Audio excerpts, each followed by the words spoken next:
In the thermodynamics chapter, we are going to see the basic terminology and the zeroth law of thermodynamics. Here, we have to know about what is a system and the surrounding. A system is a space or region in which our entire study is focused.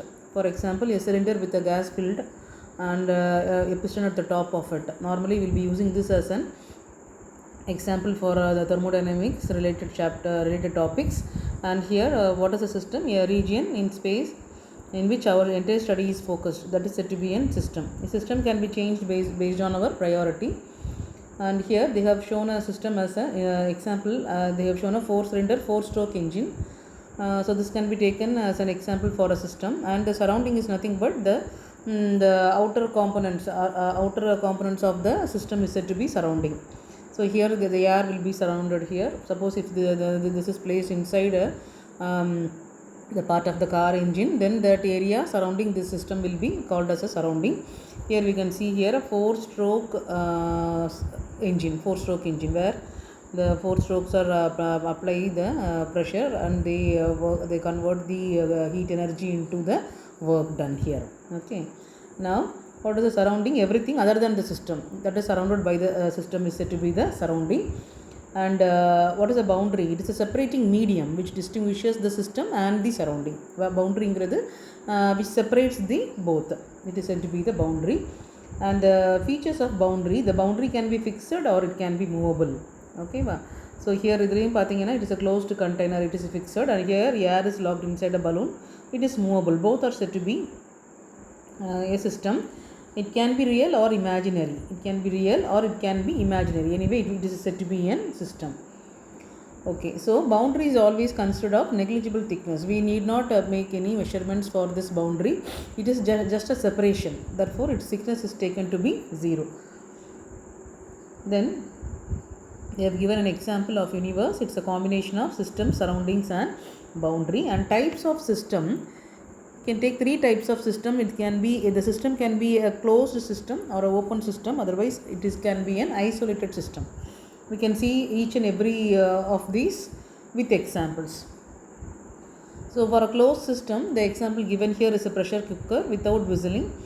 Here we can see here the air inside, or air or whatever material is inside for cooking. When we apply the heat, automatically the pressure increases inside. Because of the air pressure, the food item starts to cook.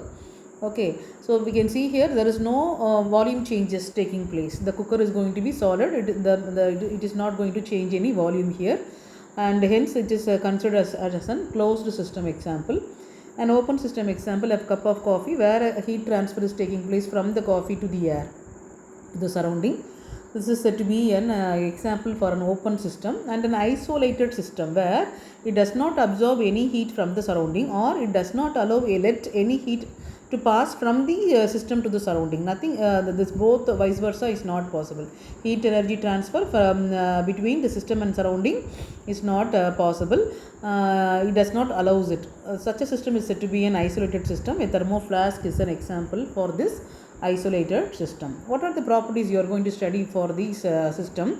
It can be either the properties can be intensive properties like temperature and pressure. They are independent of the quantity of the system, whereas if they depend upon the quantity of the system like mass, volume, or energy, they are called as the extensive properties.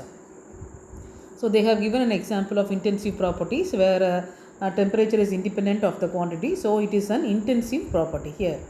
Okay, so one ice cube with temperature 0 degrees Celsius, taking one more ice cube, it becomes 2 ice cubes. Here also the temperature is going to be 0 degrees Celsius. It is not going to vary when I change the number of ice cubes. Anyway, the temperature is going to remain the same. Hence, it is said to be an intensive property, to make you to understand what is an intensive and extensive property. But see here, the mass is going to vary when I am going to increase the weight.